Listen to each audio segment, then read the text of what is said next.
Richard sat in the living room, staring at the candles he had just lit.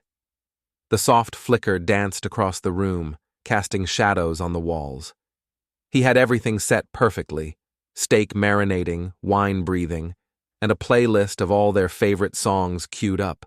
The house smelled like rosemary and thyme, the same herbs he remembered using on their honeymoon dinner in the small seaside cottage. Zoe would love it. At least, that's what Richard hoped. Lately, things between them had felt off.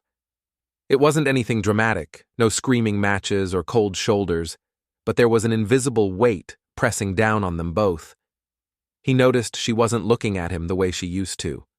The little things, touches, smiles, playful banter, had faded. He could sense her growing distant, but he had no idea why. They had been married for 3.5 years. The first couple of years had been bliss, filled with travel, spontaneous nights out, and lazy weekends spent in each other's company. But somewhere along the way, that spark had dimmed, and Richard found himself wondering if it was his fault. Maybe he had gotten too comfortable, stopped trying to surprise her, or maybe he hadn't been listening as closely as before. But that was what tonight was for, a chance to reconnect and figure out what was really going on between them. As he adjusted the place settings on the table, his phone buzzed. It was a text from Zoe. "Running late. We'll be home in about an hour." He sighed, a mix of disappointment and relief. He had a little more time to make sure everything was perfect. Glancing at his watch, Richard decided to check the kitchen one more time. The anticipation of the evening was gnawing at him. He wanted to ask her outright what had been bothering her lately, but he feared the answer. Zoe was a beautiful woman, the kind that drew attention wherever they went. Richard wasn't blind to how men's heads turned when she walked into a room. She had a kind of effortless elegance, with her dark hair cascading down her back, and those piercing blue eyes that could see right through you. She was smart, too, worked in marketing, and had recently taken on a new project at her job. A promotion, she'd said. Maybe that's what was distracting her. But something about her recent behavior didn't sit right. She had started staying out late for work meetings, and when Richard had asked if she needed help or support, Zoe would always smile and brush it off with a quick, "I've got it handled." In the past month, those late nights had become more frequent. He hadn't wanted to seem paranoid, so he kept his concerns to himself. But tonight, Richard was determined to address it. He wouldn't accuse her of anything, of course. He trusted her, or at least he wanted to believe he still did. It was more about understanding what had changed. It wasn't just the late nights either. The way she looked at her phone, always keeping it close, her eyes darting toward it when she thought Richard wasn't looking. He had noticed the slight hesitation when she responded to his questions about her day, the pause just long enough to suggest she was hiding something. And then there were the calls, the ones she took in the other room, her voice low and secretive. Richard shook his head, trying to push the thoughts away. He was probably overthinking it. People get busy, work gets stressful, and not every relationship stays in that honeymoon phase forever. That's why he had planned this evening, to remind Zoe of how much he loved her, and to reignite whatever it was that had gone dim between them. He took a deep breath and poured himself a glass of wine, letting the rich taste linger on his tongue.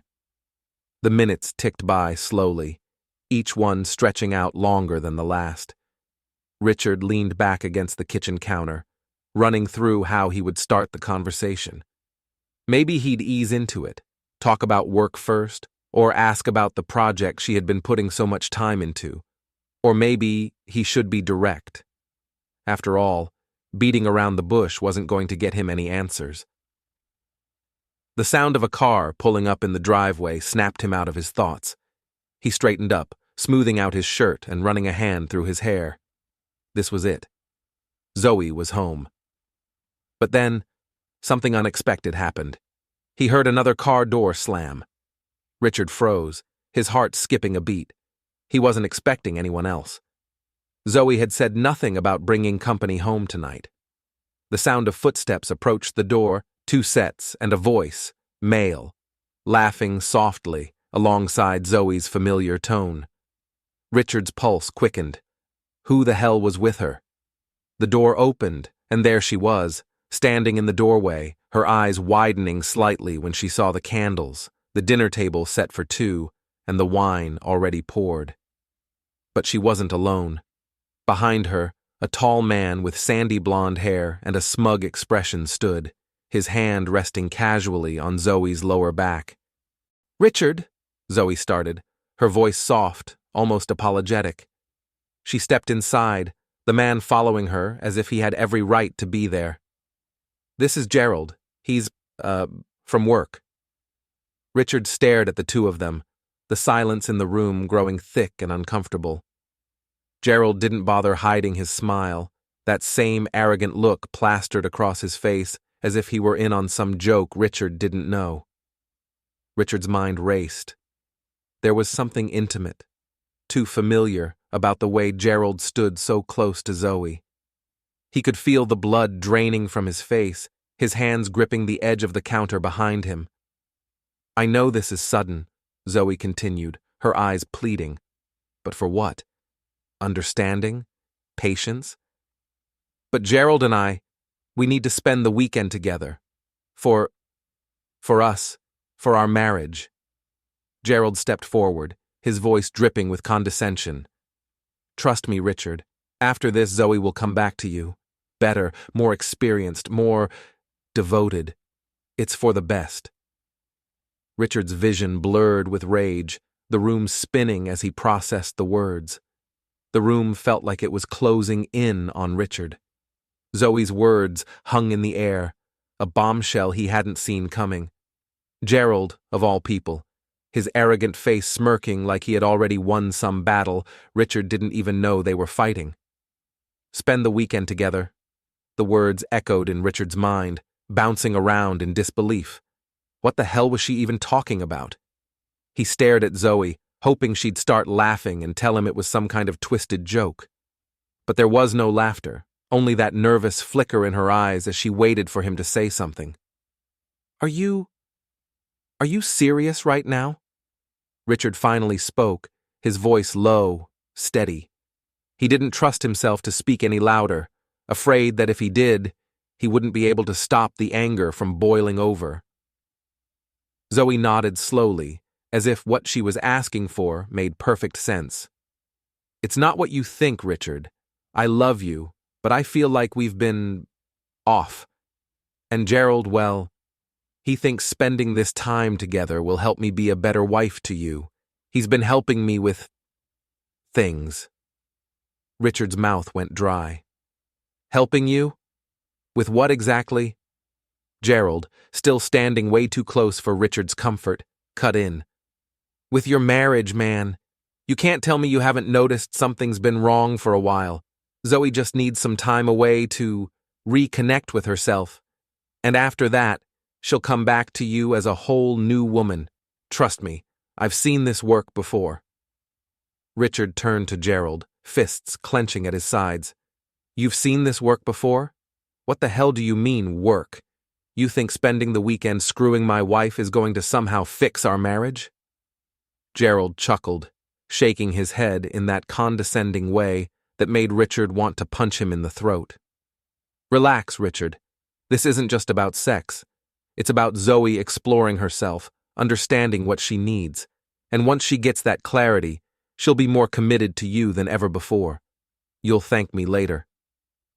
Zoe shifted uncomfortably beside Gerald, her arms folded across her chest as if trying to protect herself from what was about to happen. "It's not like that," she said softly, but Richard could hear the guilt creeping into her voice. "I just need time. We need time." Time? Time away from him to figure out how to be a better wife? It was the most ridiculous thing he'd ever heard, and yet, there she was, standing in front of him, saying it with a straight face. His mind reeled, trying to make sense of it, but there was no sense to be made. He took a step toward her, his voice calm, measured, but his whole body shaking with rage. "So, you're telling me that the solution to whatever's been going wrong between us is for you to spend the weekend with him? And you really think I'm just going to stand here and be okay with that? Zoe's eyes welled up with tears. I didn't know how to tell you. I thought maybe if we spent time apart, if I could figure things out, then maybe… Maybe what? Richard's voice finally cracked, the dam of his anger starting to break. You thought that banging your coworker was going to magically fix our marriage? Gerald didn't even flinch. He crossed his arms over his chest and stepped between Richard and Zoe like he was defending her. Look, man, I get that you're upset. But this is bigger than just you. Zoe needs this. And when she comes back, you'll see. Everything will be better. Richard stared at Gerald, every muscle in his body tense. He could feel the adrenaline coursing through his veins, his vision narrowing as the thought of tackling this smug bastard right there in his living room played through his mind. But he held back, barely. Instead, he turned his attention back to Zoe, his voice low and dangerous. Is this really what you want? He asked, his heart pounding in his chest. To go off with this prick and find yourself? Because I'll tell you right now, if you walk out that door with him, you don't come back. Zoe flinched at his words, but Gerald was the one who answered. Come on, man. Don't make this harder than it needs to be. It's just a weekend. Afterward, you'll get the wife you deserve. Richard couldn't believe the audacity of this guy. He had to resist the urge to laugh at the absurdity of it all. The arrogance, the entitlement, it was infuriating. All right, Richard said, his voice now frighteningly calm. You think you can make my wife a better woman by taking her away for the weekend? You think screwing around behind my back is going to make her a better partner? Gerald smirked, confident. Yeah, I do. That was it. The breaking point. Richard's hands were trembling, his knuckles white from the grip he had on the edge of the kitchen counter. He took a slow, deliberate step forward, closing the distance between them until he was standing face to face with Gerald. You want to take her? Fine. But first, we settle this. You and me. Right here. Right now. Gerald's smirk faltered for a moment. Then he straightened up, puffing out his chest. You're serious? You really want to fight over this? What is this? The Middle Ages? Richard didn't blink. I'm dead serious. If you're going to try and take my wife, you're going to have to earn it, one way or another. Gerald looked at Zoe, who was still standing frozen by the door, her eyes wide with shock. Is this really necessary? Zoe opened her mouth to protest, but Richard cut her off. No, Zoe, this is between him and me. You've made your choice. Now, let's see if he's man enough to follow through. Gerald glanced back at Richard, the cocky grin returning to his face. All right then. You want to fight? You've got one. But don't say I didn't warn you. This won't end well for you. Richard clenched his fists, feeling the tension coil inside him like a spring ready to snap. We'll see about that. The fight was on, and there was no turning back now. This wasn't just about Zoe anymore. This was about honor, pride, and proving that Gerald wasn't the man he thought he was. Richard's mind was buzzing with adrenaline as he squared up against Gerald, his body tense, heart hammering in his chest. It was a fight, sure, but it wasn't about the physical blows. It was about the symbolic one, the betrayal that had already cut deep long before any fists were thrown. Zoe had stood by and watched them, silent, her eyes darting between the two men. As much as Richard loved her, the anger in his gut had taken hold. It wasn't just Gerald who needed to answer for this. Zoe had allowed it to get this far. She had welcomed it. The first blow came fast, Gerald lunging with a punch aimed squarely at Richard's face. But Richard, who had spent months trying to push down his suspicions, was more ready than even he knew. He ducked, weaving to the side, and landed a solid shot to Gerald's ribs. The arrogant smile that had once sat so smugly on Gerald's face vanished as pain twisted his features. The fight raged on, each man exchanging blows, the sound of fists hitting flesh filling the room. But through it all, the betrayal loomed larger than the physical struggle. Zoe had been with this man, had chosen him over Richard. Every punch landed was a reminder of what had already been lost. With a final surge of strength, Richard slammed Gerald to the floor, panting heavily as he stood over him. Gerald, now a bruised and humiliated mess, gasped for breath, the fight knocked out of him. Richard, fists still clenched, looked down at the man who had tried to take everything from him. "Get the hell out of my house!" Gerald, groaning, scrambled to his feet and staggered toward the door, no longer cocky, no longer smug. He didn't say a word as he left, slamming the door behind him. Richard turned to Zoe, the silence between them deafening. Her face was pale, tears streaming down her cheeks. But Richard didn't feel pity or regret. He felt only the cold, bitter sting of betrayal. The silence after Gerald's departure was suffocating. Zoe stood frozen near the doorway, her face streaked with tears, her lip trembling like she wanted to say something, but the words wouldn't come. Richard, on the other hand, felt like he had been gutted, standing there with his chest heaving, fists still clenched. The adrenaline from the fight still pulsed through his veins, but it did nothing to dull the pain of what he now knew to be true. Zoe had betrayed him. The realization hit him again and again, like waves crashing against a rocky shore. Every time he thought he could breathe, the pain swelled back up, stronger, sharper. This wasn't just some fling or momentary lapse in judgment. She had chosen Gerald, had planned to spend an entire weekend with him, right under Richard's nose, as if he wouldn't notice, as if he didn't matter. Zoe took a hesitant step forward, her voice barely a whisper. "Richard, Don't!" He cut her off sharply, his voice cold, distant. "I don't want to hear it." She recoiled as if he had struck her, but Richard didn't care. The time for sympathy, for understanding, was long past. What could she possibly say that would make this better? What excuse could justify inviting another man into their home, their life, and expecting Richard to just go along with it? Zoe's face crumpled as she collapsed onto the couch, her body shaking with silent sobs. "I didn't mean for it to happen like this," she mumbled, her voice breaking. I thought it would help us." Richard scoffed, running a hand through his sweat-dampened hair. "Help us? By sleeping with him? By parading him around in front of me like I'm some kind of idiot?" Her tears flowed harder now, but Richard wasn't moved. She had destroyed any chance of that. He walked toward the living room window, staring out at the quiet street outside, trying to process the chaos his life had just descended into. Zoe continued, her voice fragile. "I wasn't thinking straight. Gerald said that if I could explore things with him, I'd realize what I had with you. I didn't want to lose you." "You didn't want to lose me," Richard repeated bitterly, turning to face her. "So your solution was to cheat on me, to drag him into our house and tell me you were going to spend a weekend with him?" Zoe wiped her face, her eyes swollen and red. "It was never supposed to go this far. I thought I could control it. But I got lost, Richard. I felt like I wasn't enough, like we weren't enough. Gerald made me believe that this would fix things. I was wrong." Her words washed over him like static.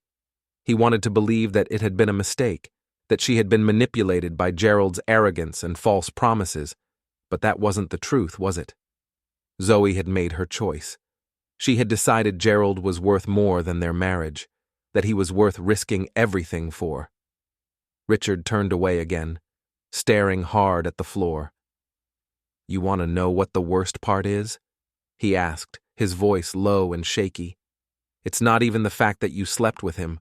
It's the fact that you thought you could come in here, look me in the eye, and tell me that it was for us, that you were doing it to make things better between us." Zoe sobbed harder, her body curling into itself on the couch. "I'm sorry, Richard. I didn't mean to hurt you. I didn't know what else to do. Things have been so distant between us. I thought this would bring us closer." Richard felt a hollow laugh escape his throat, bitter and sharp. "Closer? Zoe, you just tore us apart." She looked up at him, her eyes wide and desperate. "No, please, I'll fix it. I'll do anything. I love you, Richard. I swear, this was a mistake, a terrible mistake." But Richard couldn't feel any sympathy. He had tried, for months, to understand the distance growing between them. He had tried to be patient, to be the husband she needed.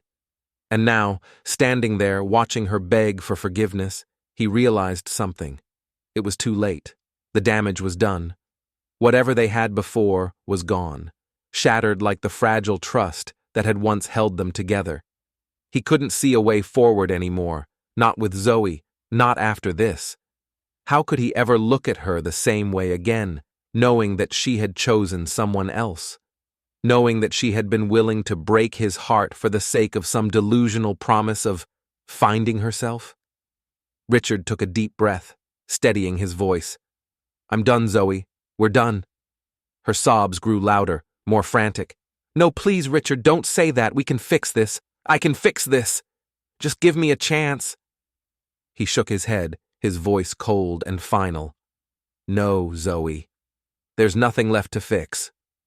Zoe jumped up from the couch, rushing toward him, her hands reaching out to grab his arm. "Please, I'll leave Gerald. I'll never talk to him again. I'll do whatever you want. Just don't walk away from us. Don't give up on me." But Richard pulled his arm free, stepping back from her touch. "You already gave up on us the moment you brought him into this. You don't get to decide what happens now." Zoe collapsed back onto the couch, her sobs echoing through the room. Richard watched her for a moment, his heart heavy with the weight of finality. It was over, truly over. He had loved Zoe once, deeply, but that love had been shattered beyond repair. Without another word, Richard turned and walked toward the bedroom. He couldn't stay here tonight, not in this house that now felt like a prison. Grabbing a small bag, he threw in a few essentials, barely thinking about what he was packing. His mind was racing, trying to grasp the reality of his new life. A life without Zoe. As he stepped out of the bedroom, Zoe looked up at him, her tear-streaked face pleading. "Where are you going?" Richard didn't bother to answer. He didn't owe her any more explanations. He just walked to the front door, opened it, and stepped out into the cool night air. The weight of the past hour pressed down on his chest, but for the first time in months, he felt a strange sense of clarity. The marriage was over. Weeks turned into months as Richard adjusted to the new reality of his life. The apartment he'd rented on the other side of town was small, much smaller than the house he'd shared with Zoe, but it was enough for him. The silence in the apartment was eerie at first. Without the sound of Zoe's laugh, her footsteps moving around the kitchen, or even the smell of her perfume lingering in the air, the place felt more like a hollow cave than a home. But with time, the quiet grew comforting. It wasn't haunted by memories, not like the old house. This was his space, and for the first time in a long time, Richard felt a sense of control over his life again. The divorce process had been surprisingly quick. Zoe didn't contest anything. Richard had expected more of a fight, but it seemed she had finally accepted the consequences of her actions. The house, their shared possessions, even the bank accounts. Richard had managed to walk away with most of it. Zoe, on the other hand, had faded into the background, retreating from his life as if she had never been there at all. Of course, that didn't mean she hadn't tried to reach out. There had been phone calls, texts, pathetic attempts at apologies that came far too late. Richard never answered them.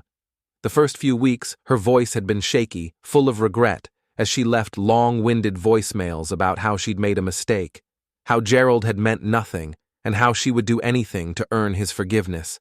She begged him for another chance, claiming that the weekend with Gerald had been a wake-up call, that she now knew she wanted to be with Richard, and only him. But the words meant nothing. Richard had heard all the excuses that night in their living room, when Zoe had stood there, hand in hand with Gerald, expecting Richard to accept her betrayal like it was part of some self-improvement course. The apologies felt hollow, insincere, as if she was only sorry because she had been caught. Eventually, the calls stopped. Zoe must have realized there was no repairing what had been broken. She disappeared from Richard's life altogether, leaving him to pick up the pieces on his own. And that was just fine with him. He didn't need her anymore. He didn't need anyone. But the pain of betrayal, it lingered. As much as Richard tried to bury it beneath his routine, early mornings at work, late nights spent in front of the TV, or in bed staring at the ceiling, there was no escaping the fact that the woman he had loved, the woman he had built a life with, had shattered his trust. It wasn't something that could be fixed with time or distance. The wound was deep, and it festered, gnawing at him even in the quiet of his new apartment. He replayed that night in his head constantly. Gerald's smug face, the arrogance in his voice, the way Zoe had looked so guilty yet defiant at the same time. Richard would feel his hands twitch with the desire to punch Gerald all over again, to wipe that cocky smirk off his face for good. But what haunted him most was the way Zoe had looked at him after the fight was over, broken, pleading, desperate for forgiveness. He had given her everything, and she had thrown it all away for some fleeting fantasy. The weekends were the hardest. Richard had never been one for going out alone, and most of their social life had revolved around couples gatherings or friends they had made together. Now, on Saturday nights, he found himself sitting on his worn-out couch, a beer in hand, mindlessly flipping through TV channels, trying to ignore the gnawing loneliness that threatened to swallow him whole. It wasn't until one particularly quiet Saturday afternoon, when he was staring blankly at the dirty dishes piled in the sink, that he realized he needed help. Not emotional help. He wasn't ready to open up to anyone about what had happened, but practical help. The apartment was a mess, and Richard had never been much of a cleaner. He needed someone to help keep the place in order, especially since his workdays had become longer and more draining since the divorce. That's when Clara came into the picture. Clara was a recommendation from a friend at work, a woman who did house cleaning on the side. She was quiet, efficient, and didn't pry. When Richard met her for the first time, he was struck by how different she was from Zoe. Clara was calm, steady, with none of the high-maintenance energy Zoe had always carried. Her brown hair was always tied back in a simple ponytail, and she wore no makeup, unlike Zoe, who never left the house without looking perfectly put together. Clara was practical, grounded, everything Zoe wasn't. At first, she was just there to clean. She would come by a couple of times a week, do the laundry, tidy up the kitchen, and make sure Richard wasn't drowning in dirty dishes and unwashed clothes. But over time, their conversations became longer, more comfortable. Clara had an easy way about her, a warmth that Richard hadn't realized he missed. She didn't pry into his personal life or ask awkward questions about why he was living alone.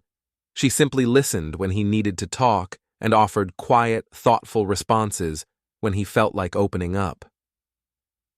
It wasn't long before Richard found himself looking forward to the days Clara came over. Not because she was there to clean, but because her presence brought a strange sense of calm into his chaotic life. She didn't judge him, didn't push him to explain why he always seemed tired or distracted. Instead, she made him laugh, made him forget for a few moments how broken his life had become. One evening, after Clara had finished up for the day, Richard offered her a glass of wine. It was a simple gesture, something he hadn't done with anyone since Zoe had left. Clara hesitated at first, but eventually agreed, sitting with him on the couch as they sipped the wine in comfortable silence. "I don't usually drink on the job," she had joked, her eyes crinkling with amusement. Richard had chuckled, grateful for the levity. "Consider it a thank you for putting up with my mess." Clara smiled, her gaze softening as she looked at him. "You're not as much of a mess as you think." That simple comment had struck a chord in Richard. He had felt like a mess for months, since the night Zoe had destroyed everything. But sitting there with Clara, sipping wine and enjoying her quiet company, he realized that maybe he wasn't beyond repair. Maybe, just maybe, there was a way to rebuild his life without Zoe. Their relationship grew slowly from there. It wasn't rushed, not like what he'd had with Zoe. There were no grand gestures, no whirlwind romance. It was quiet, deliberate, built on trust and a mutual understanding that both of them had their scars. Clara wasn't there to fix him. She didn't offer false promises or try to make him forget the past. She simply stood beside him, offering him support when he needed it, space when he didn't. For the first time since the divorce, Richard found himself smiling more, laughing at little things that had once seemed trivial. Clara had become his anchor in the storm, the steady presence that kept him grounded as he rebuilt his life, piece by piece. By the time spring rolled around, Richard had found a new rhythm to his life, one that didn't revolve around Zoe's betrayal or the anger that had consumed him for so long. He still thought about it sometimes, the pain of what she had done, but it didn't define him anymore. With Clara's quiet support, he was moving forward. And as he stood in the doorway one evening, watching Clara pack up her cleaning supplies, he felt something stir in his chest, a feeling he hadn't allowed himself to feel in a long time. Hope. Hope that maybe, just maybe, there was a future waiting for him that didn't involve betrayal, pain, or broken promises. A future that could be built on trust, honesty, and something as simple as sharing a glass of wine after a long day. It had been nearly a year since the night Richard's world fell apart. The nights of sleepless torment, the aching loneliness, and the crushing weight of betrayal had faded into a distant memory. It wasn't that Richard had forgotten what Zoe did. No, that wound would never fully heal.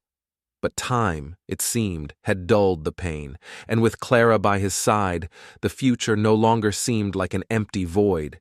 It felt like something he could shape, something he could rebuild.